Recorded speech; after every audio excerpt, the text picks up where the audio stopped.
This year we've with allocation given to us from the LCDS funds, the community is fortunate to benefit from those funding.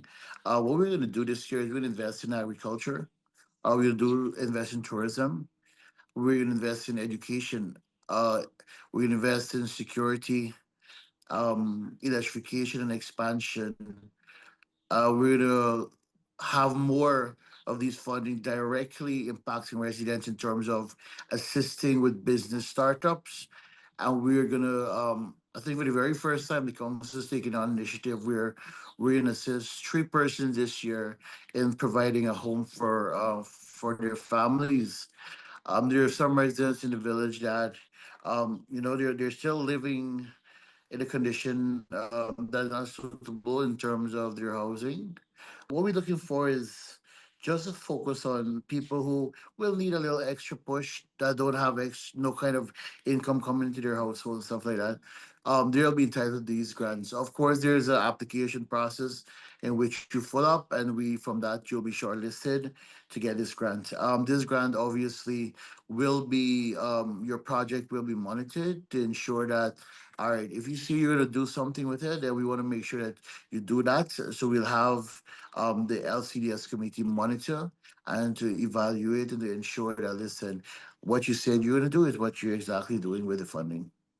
Well, a lot of persons have shops in the village, and um, we want something unique to come out of this thing. We want other person with different talents that they're not getting the assistance they need. Maybe like barbers, they don't have somewhere, or we don't have no kind of barber shop in the village, but we have people who can cut hair who've been doing it for so many years. So we want to focus on things like those persons who don't really get help. So barbers, maybe the girls who does cake making, pastry making, and stuff like that.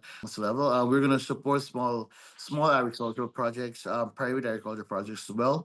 But we want to focus mostly this year on a large scale agriculture project that will be governed and run by the village council. So we're actually starting with 10 acres of land this year. We'll be planting cassava, and we have a brand new cassava mill that will be up and running within, let's say, 3 4 weeks time. So we're going the cassava direction, and we're doing pineapple. We're starting with 10 acres for now. Everybody knows us in Gabor, so we're known for our Arawak language. It's who we are as Lucano. We speak the Arawak language, but for years it's been dying, and I've noticed that. When we have open session, we've tried this before. When we have open sessions in terms of we have the funding available, but we encourage persons to come to these sessions maybe on the weekends. I realized that, you know what, maybe after a week or two, maybe 2 3 weeks after, the attendance rate goes down because person lose interest and what's not. What we want to do this year is that we're going to put it into the school system. We're gonna put it like a subject. We're working with the schools on this project, where we have the person going and teach a subject in school, maybe twice a week in the primary and twice a week in the secondary, and we're gonna have these kids do it like if they're doing math or business or science or whatever or what's not. This way, we're hoping that it will be a priority in terms of they must learn it. And we're hoping that this can also trigger down to when they go home, they have homeworks, and their parents will get involved. In that way, the parents also will be educated and learn the language as well.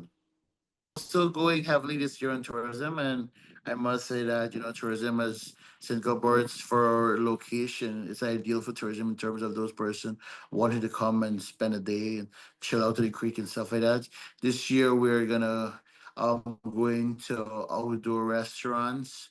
We're gonna invest in canoes for tourist experience. Um, the traditional way of life of our Armenian people here.